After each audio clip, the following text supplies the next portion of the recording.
வீடியோக்குள்ள போறதுக்கு முன்னாடி சேனலை சப்ஸ்கிரைப் பண்ணுங்க. மறக்காம பக்கத்துல இருக்கிற பெல் பட்டனை பிரஸ் பண்ணுங்க. வாங்க வீடியோக்குள்ள போகலாம்.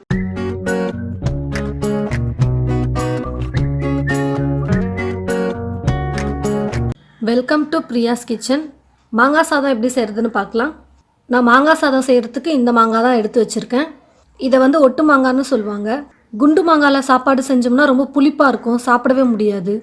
அதனால் மாங்காய் சாதம் எப்போவுமே செய்கிறதா இருந்தால் ஒட்டு மாங்காயிலே செய்யுங்க. இந்த சைஸில் இருக்கிற 2 ஒட்டு மாங்காய் நான் எடுத்திருக்கேன். அது மேலே இருக்கிற தோலெல்லாம் சீவிட்டு மாங்காவை நல்லா துருவி வச்சுருக்கேன். மீடியம் சைஸ் வெங்காயம் 3 எடுத்து பொடியாக கட் பண்ணி வச்சுருக்கேன்.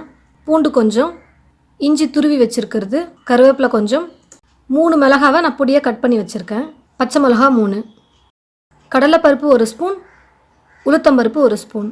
கடாய் சூடேறிடுச்சு. எண்ணெய் தேவையான அளவுக்கு ஊற்றிக்கோங்க. எண்ணெய் நல்லா காஞ்சிருச்சு. கடுகு போட்டுக்கலாம்.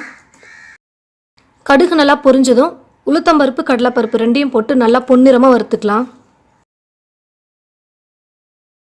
பருப்பு நல்லா வறுந்துருச்சு.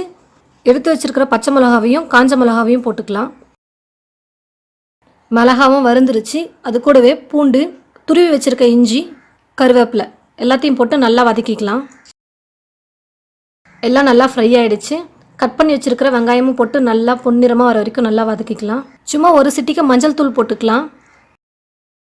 நம்ம வெளியில் எங்கேயாவது போகும்போது சாப்பாடு எடுத்துகிட்டு போகிறப்போ நீங்கள் மாங்காய் சாதம் கொண்டு போகிறதா இருந்தால் வெங்காயம் போடாமல் மாங்காய் சாதம் செய்யுங்க.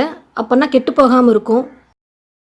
வெங்காயம் நல்லா வதங்கிடுச்சு. துருவி வச்சுருக்க மாங்காவை போட்டு நல்லா வதக்கிக்கலாம். உப்பு தேவையான அளவுக்கு போட்டுக்கோங்க.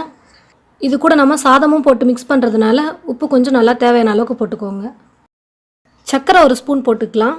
என்ன டிஷ் செஞ்சாலும் அது கூட கொஞ்சம் சர்க்கரை போட்டு செஞ்சிங்கன்னா டேஸ்ட்டே ரொம்ப நல்லாயிருக்கும். வெங்காயம் மாங்காய் எல்லாம் சேர்ந்து நல்லா மிக்ஸ் ஆகி நல்லா வதங்கிடுச்சு. இது கூட சாதம் போட்டு மிக்ஸ் பண்ணிக்கலாம். சாதம்னா நல்லா உதிராக வெடித்து வச்சுருக்கேன். அதை நல்லா ஆற வச்சும் வச்சுருக்கேன்.